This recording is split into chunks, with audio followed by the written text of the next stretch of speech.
Hello everyone and welcome to the Q30 Newscast. I'm Anna Sackle. Fire officials are still trying to figure out what exactly happened early Sunday morning in Derby, Connecticut. Thanks guys. The award ceremony is about to start any minute and people are starting to file in, as you can see, to celebrate and honor some of Quinnipiac's finest. And while Tate's only been a part of the police force for about a week, his positive energy and presence has been a great addition to the department, and they hope to expand the K-9 unit in the future. In Wallingford, I'm Anna Sackle for Q30 News. Nearly a week after the election, protesters are still gathering by the masses. Hundreds of people marched down the streets of New Haven this weekend to show their objection to the presidential-elect Donald Trump. And all of the recipients will get a chance to speak at tonight's event, as well as have their name carved in a plaque that will be in the Arnold Barnhart Library. I'm Anna Sackle, QNN. And whether you've lived here for 4 years or 40, Celebrate Wallingford is a place for people to come together and be surrounded by the community that they know and love. I'm Anna Sackle for Q30 News.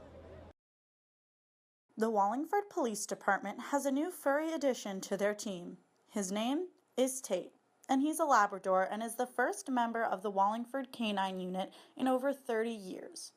Tate's handler, Officer Brangie, explained the need to have a dog in the police force. We used to call on other agencies when we needed one, and it was happening a lot. So I think they decided, like the chief, decided it was time for us to get the dogs. The K-9 unit has only been around for 1 week, but has proved itself to be quite useful, whether they're sniffing out drugs. We've already done like 2 drug searches. Or cheering people up. You can see a morale thing. Yeah, you definitely see it. Like it's when he's more popular than I am. But training Tate to get to that point was not a quick process. When you first get the dog, you have a bonding experience. So you go to a full-time 6-week academy.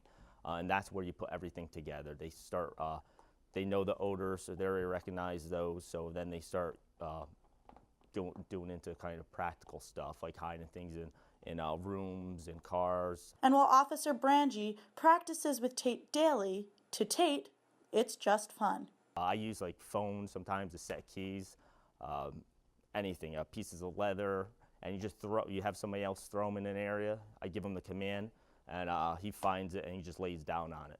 Having a K-9 unit is not cheap, but Officer Brangie is hopeful that in time it will grow. If it was asked me, I would love to have another dog, maybe a different one as well. And while Tate's only been a part of the police force for about a week, his positive energy and presence has been a great addition to the department, and they hope to expand the K-9 unit in the future. In Wallingford, I'm Anna Sackle for Q30 News.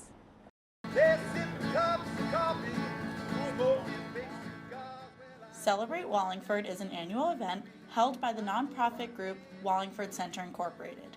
The 2-day event is held on Main Street and has over 100 local vendors lining the sidewalks. Bill Salata has been living in the town since he was 5 years old and was here for the very first Celebrate Wallingford 22 years ago. It brings the community together in a stress-free atmosphere.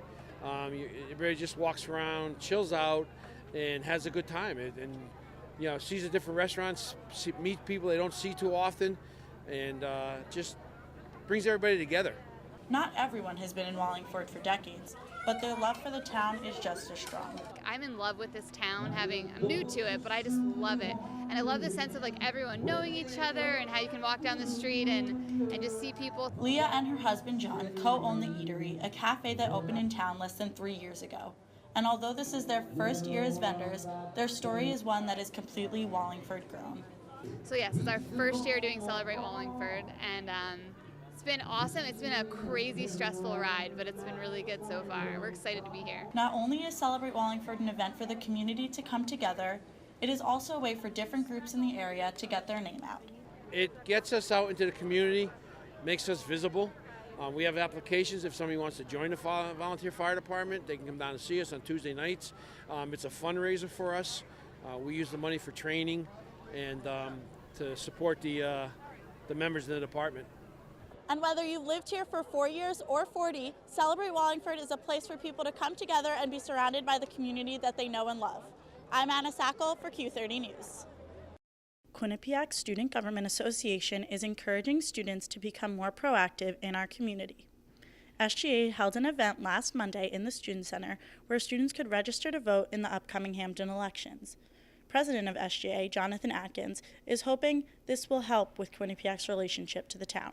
Coming up in these past few years since I've been here, there's been kind of a lot of tension between the town and between Quinnipiac, and honestly, students want to do something about it. And the most proactive approach to doing that is to register and make your voice heard. And I think that when you register and we kind of like come together and collect together as a student body, it gives us some type of power within the town itself. Students who want to register had to fill out a form with their basic information. Students were also offered a free slice of pizza after registering.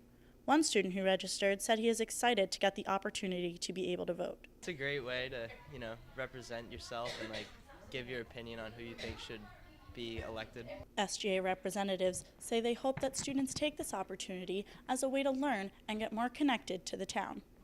I think it's important because they're also members of the community here, and it's very important to be aware of what's going on around the town and our relationship with the Hamden community. I know there's been rough waters with the Hamden community and the Quinnipiac community, and so I think we're both kind of on a mission to mend that. Anna Sackle, Q30 News.